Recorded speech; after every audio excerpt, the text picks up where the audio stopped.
There's something darkly comic about how we talk about poverty, as if it were some sort of natural phenomenon, like rain or continental drift, rather than what it actually is.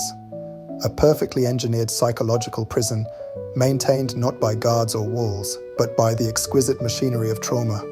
The poor stay poor because poverty isn't a condition, it's an operating system. Consider the architecture of this system. A child born into poverty doesn't just inherit empty pockets.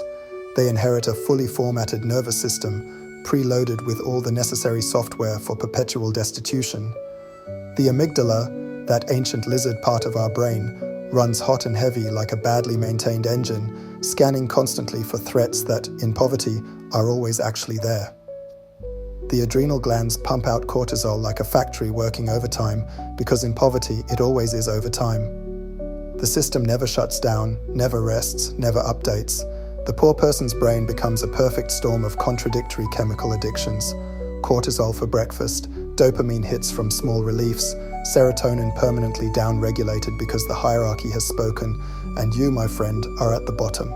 It's a cocktail that would make Hunter S. Thompson wince. But here's where it gets really perverse.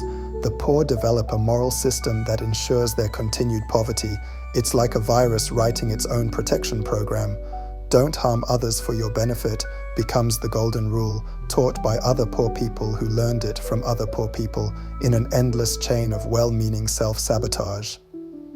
The poor person becomes a champion of empathy, a master of understanding others' pain, because they've catalogued every variety of suffering in their personal museum of trauma. They recreate their childhood wounds with the precision of a Swiss watchmaker. Got bullied for being poor?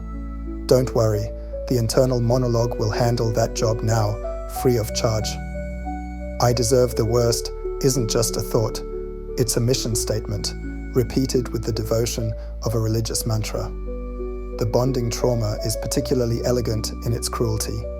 Having learned early that love is conditional and safety comes from being useful, the poor person becomes a one-person rescue operation, forever trying to save others to ensure they'll be kept around. It's like watching someone try to fill a bathtub with a teaspoon while the drain is open. Technically possible, practically futile, and somehow deeply human in its persistence. The sympathetic nervous system, meanwhile, stays locked in fight or flight mode, like a car alarm that can't be turned off in a neighborhood where there actually are constant break-ins. It's not paranoia if they're really after you, and in poverty, something is always after you. The rent, the bills, the debt, the judgment, the shame. What's most fascinating is how this system reproduces itself. Each generation of the poor becomes an unwitting teacher of poverty maintenance, passing down not just empty bank accounts but full curricula in how to stay poor. It's like watching a really depressing version of hereditary monarchy, except instead of crowns and castles, we're inheriting trauma responses and cortisol addiction.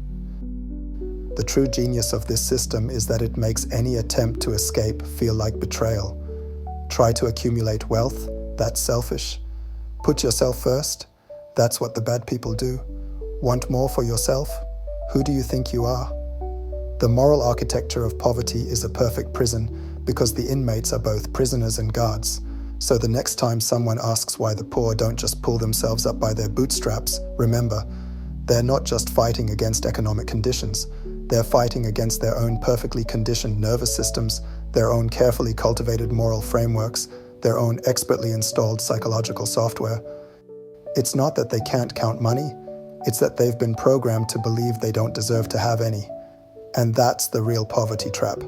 Not the empty wallet, but the full hard drive of trauma, running programs that no one ever agreed to install, but everyone seems to know how to update and maintain. It's almost beautiful, in a terrible sort of way, like watching a perfectly designed machine do exactly what it was built to do, over and over and over again. Welcome to the poverty machine. Mind the cortisol on your way in. You'll be needing it.